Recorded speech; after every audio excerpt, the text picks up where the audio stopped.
Ti ricordi quella sera che per gioco tu baciai?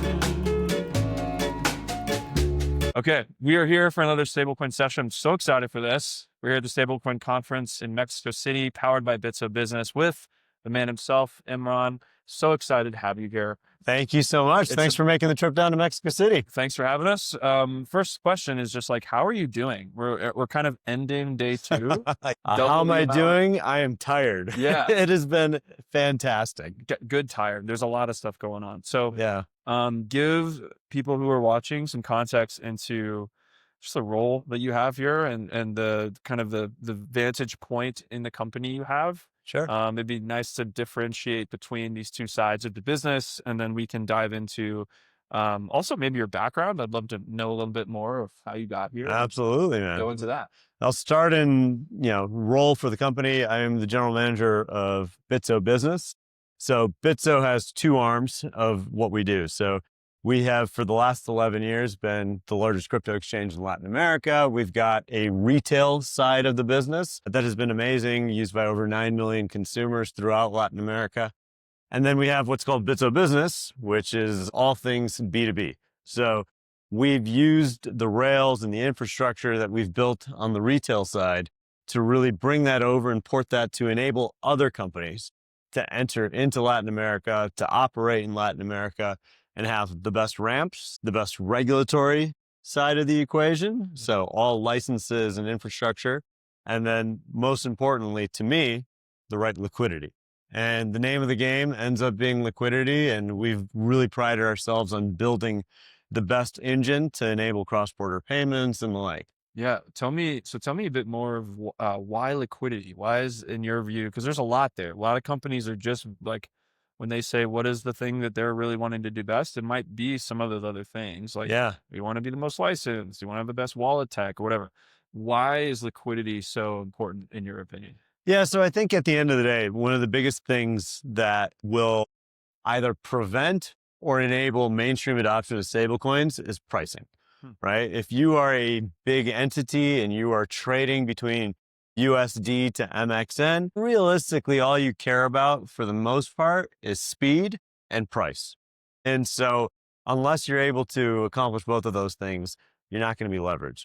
And so what we've seen is speed is a no-brainer, and we've been able to accomplish that with stablecoins. But the pricing side has always been a little bit elusive. And it depends on what pairs and what currency pairs you deal with on that front. But at the end of the day, one of the biggest challenges that stablecoin adoption sort of is being limited by is the fact that there's just not enough liquidity between certain currency pairs. And so we've spent a lot of time building those liquidity pools between USDT MXN, USDC MXN, the same thing on the BRL side, Argentina with ARS and COP in Colombia. So we've been really thinking about more macro.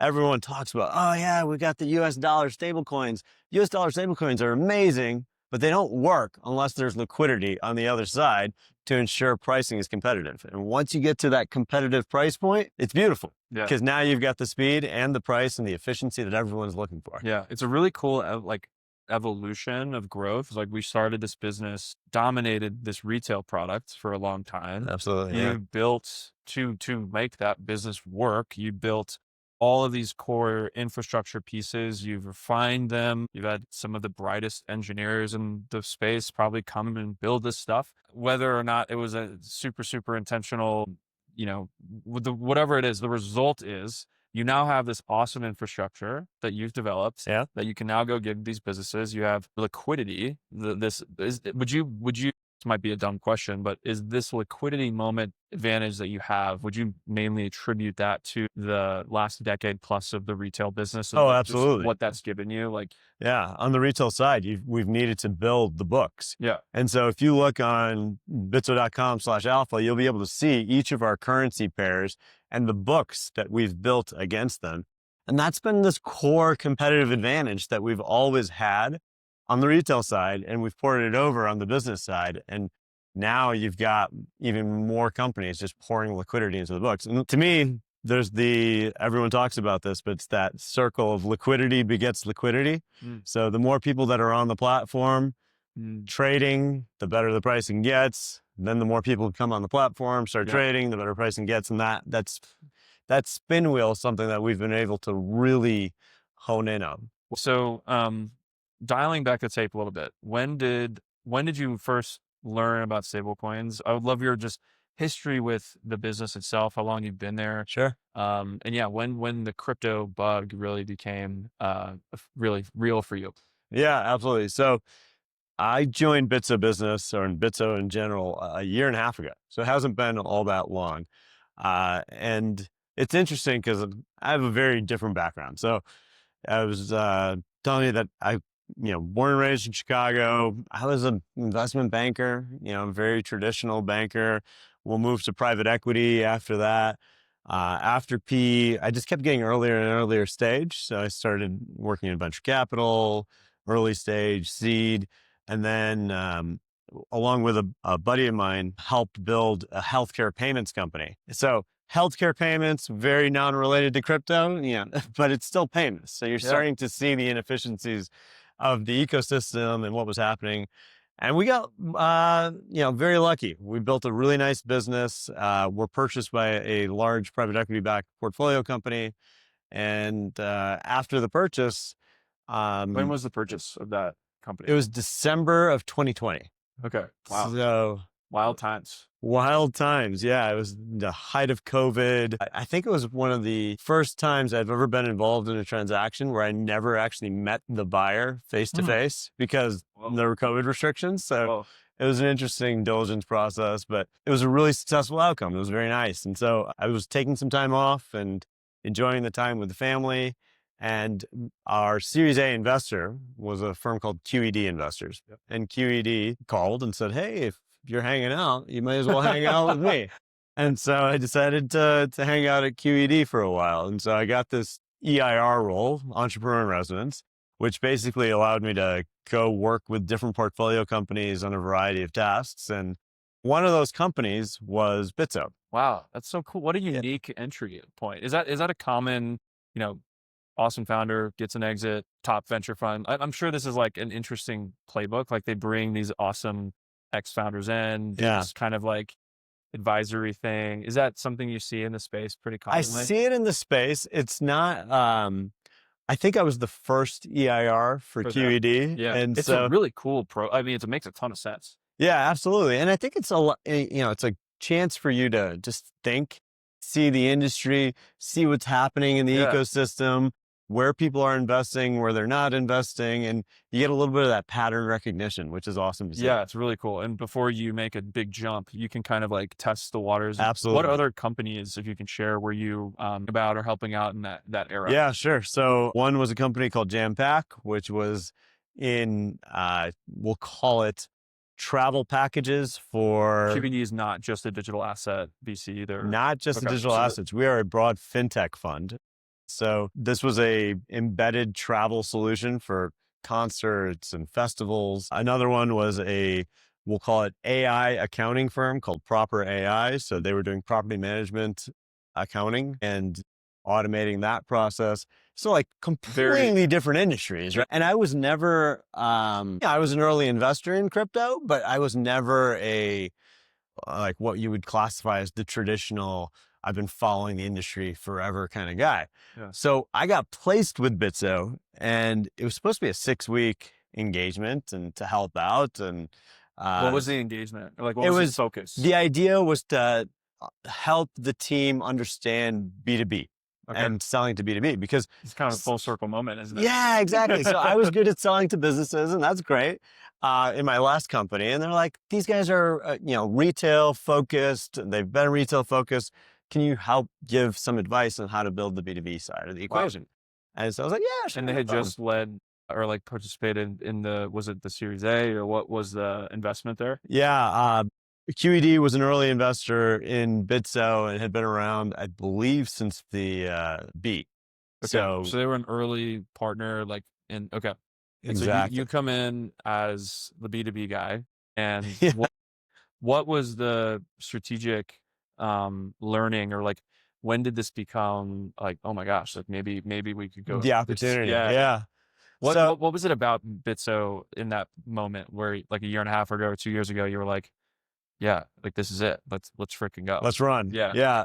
So it was gradual, right? So I came in with a lot of skepticism, and again, not traditional background for crypto. And I started digging in, and it is a traditional B2B business though, because at the end of the day, we're providing infrastructure, we're providing rails.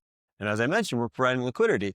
And so I kept looking at this. I'm like, this is a stablecoin company at the end of the day. And what we're building here doesn't, remind me of the volatility of BTC and all the things that are associated on the retail side. And so as I was looking at it, I kept looking at our position in the ecosystem.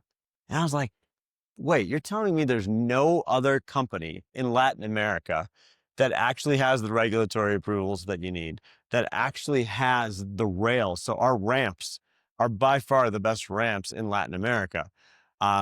It's almost like a ridiculous advantage. It's incredible. It's like, oh my gosh. Absolutely. So you come in here, you're sniffing around, you're like, this is a huge, massive opportunity. And then, I guess we could sniff that the world was changing. And Bitso was there any formal enterprise motion going on at that time? There was, yeah. We had a couple of deals that were generating some level of revenue, that were growing. We had some nice partnerships. That's working. Absolutely. Okay. What were those, but maybe what were those things that seemed really exciting for you to go build pretty early? So pretty early on, the thing that I think triggered me was we went into, we'll call it a large public company. And in a single meeting, they said, yeah, this is something we think we should do. And immediately sent us a contract. Wow. That doesn't happen, right? That level of engagement and just doesn't happen very often. And I was a B2B sales guy. Like I understood B2B sales and I've done that for a long time. And I was like, I thought this was going to be a little bit harder. So that was really fun. And then we had actually built a very nice remittance business and working with money transmitters from the US to Mexico, which is, this one of the largest trade corridors in the world. $1.1 trillion is going through that corridor. Remittances are $65 billion from US to Mexico alone. And really quickly, we started gaining crazy market share. So now if you look, 10% of the US to Mexico remittance corridor goes through Bitso. Not just on-chain remittance. This is like all all remittances. That's wild. Yeah. I will admit, the second time I've heard this today, I think Ben mentioned this. Yeah. But I don't think I realized that it wasn't just digital assets. Yeah. Because that's still impressive. It's like all digital asset movements. Yeah. 10% are for, but that's 10% of everything. That's why you can say credibly, that's profound. You know what? Stablecoins are real. This is not just this pie in the sky thing. This is a core part of infrastructure people don't even realize is happening on the back end. Can you walk us through a very simple client or, someone with a regulated business in the US, maybe now or at that time, just to make this concrete? So what did they do? How did you help? Sure. Any actual apps that come to mind or anything? Yeah. So I think the story I like to tell is the story of Felix Pago. So Felix Pago, for those who don't know, is a really up and coming remittance company, has gained a ton of market share in a very short period of time. And their whole innovation was, we're going to do WhatsApp-based remittances, and we're going to do it by stablecoins. And Felix came to us. And what's great about the Bitso architecture and the Bitso infrastructure is we say, great, Felix, you want to do this? We will provide you the crypto rails that you need. Absolutely. So for the stablecoin sandwich that everyone talks about, people will convert USD to USDT or USDC. That USDC comes to a Bitso wallet. That Bitso wallet can now be converted into MXN. So we can do the conversion from USDT to MXN. But what's really unique, I think, about Bitso's position, and this is where I talk about the rails, is it's not just crypto rails, it's fiat rails as well. So when you're talking about payouts, we have a direct connection to SPAY. So through one of our entities called Envio, we are a licensed IFPE.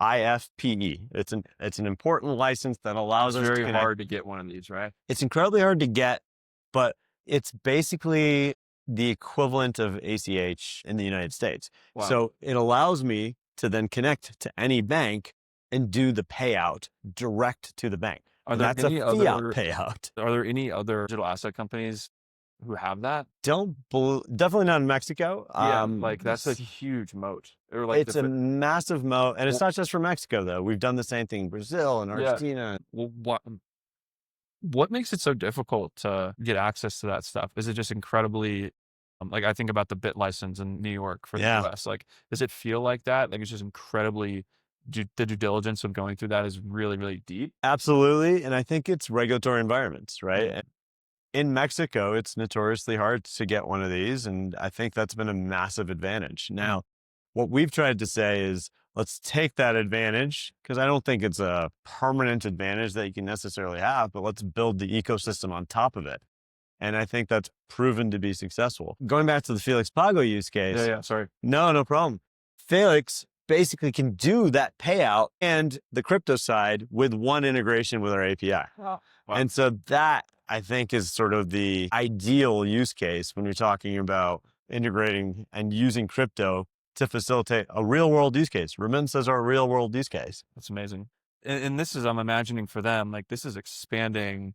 Were they, I don't know much about their history. Were they already live when they came to you guys, or was this kind of a new startup that you guys have just like helped explode? Yeah, we were there in the earliest innings for Felix. Yeah, that's amazing.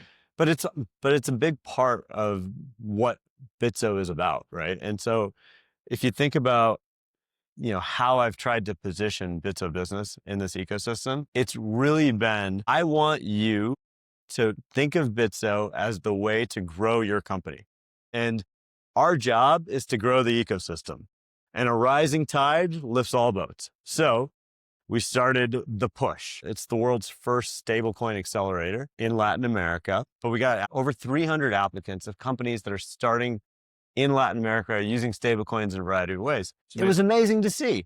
And if we can build that ecosystem and tell them that, hey, look, Bitso is here to facilitate. We're not here to compete with you. We want to help you build your business using stablecoins. Guess what? That's going to be amazing. And that's why we created the Stablecoin Conference in the first place. And that's, you go into like the issuance side of the business, and then that gets really interesting. Absolutely. So how these things kind of stitch together is really cool, I think. Yeah. And I made this argument on stage today, but I said, look, everyone, I'm from Chicago.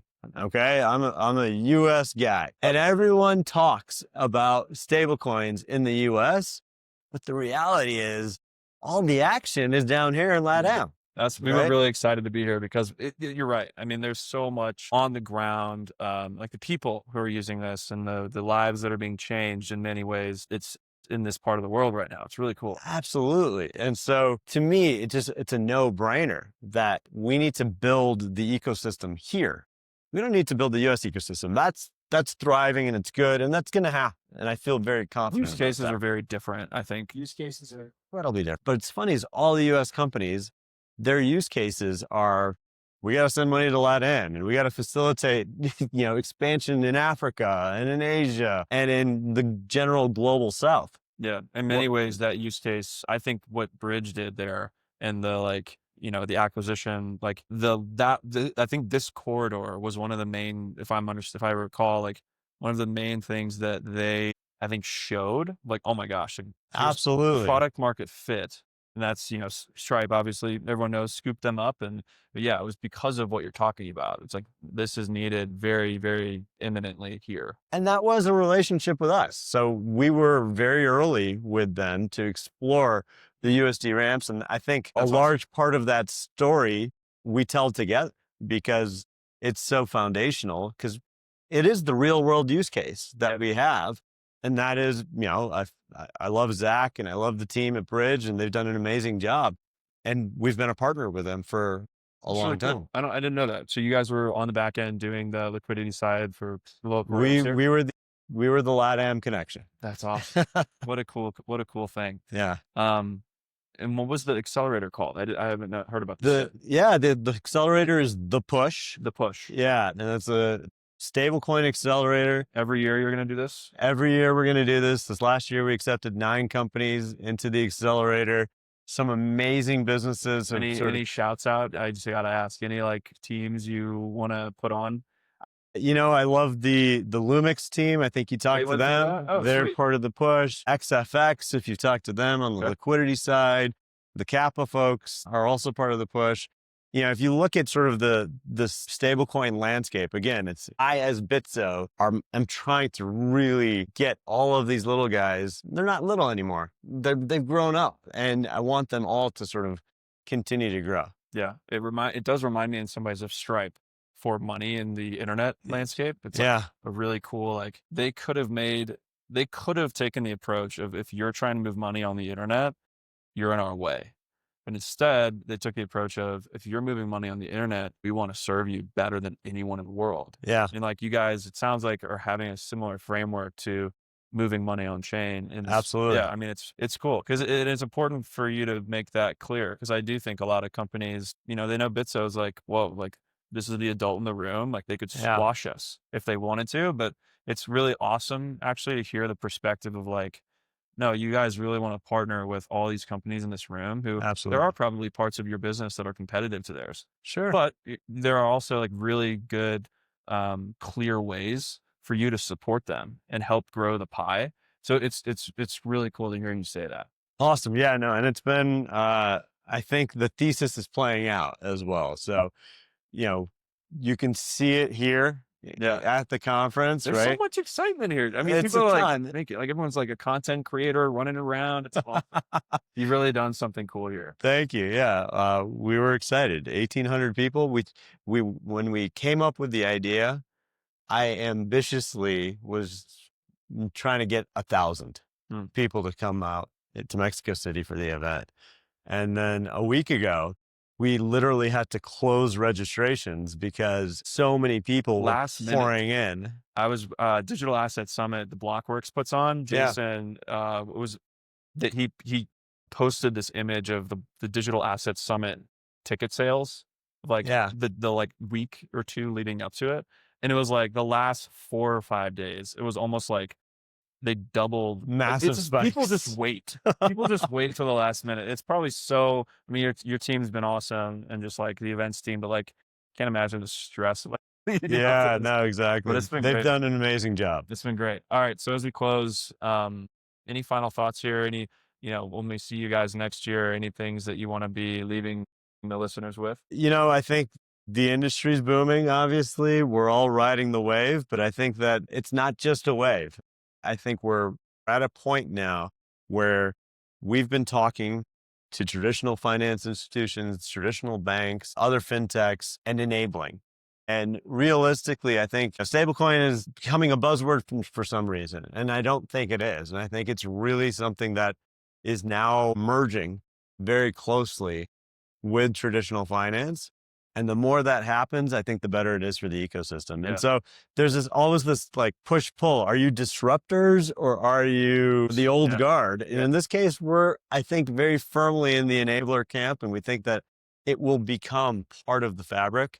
And we want to help lead that journey. That's awesome. Imran, thanks for the time. And thank you for this. This has been really fun. Thank you, man. I appreciate you coming down here. Your team's been great. I've been a fan since the beginning and looking forward to seeing more great things come up. Awesome. Thanks, sir. Thank you. Ti ricordi quella sera che per gioco tu baciai? Sembrava solo un'avventura di palmare.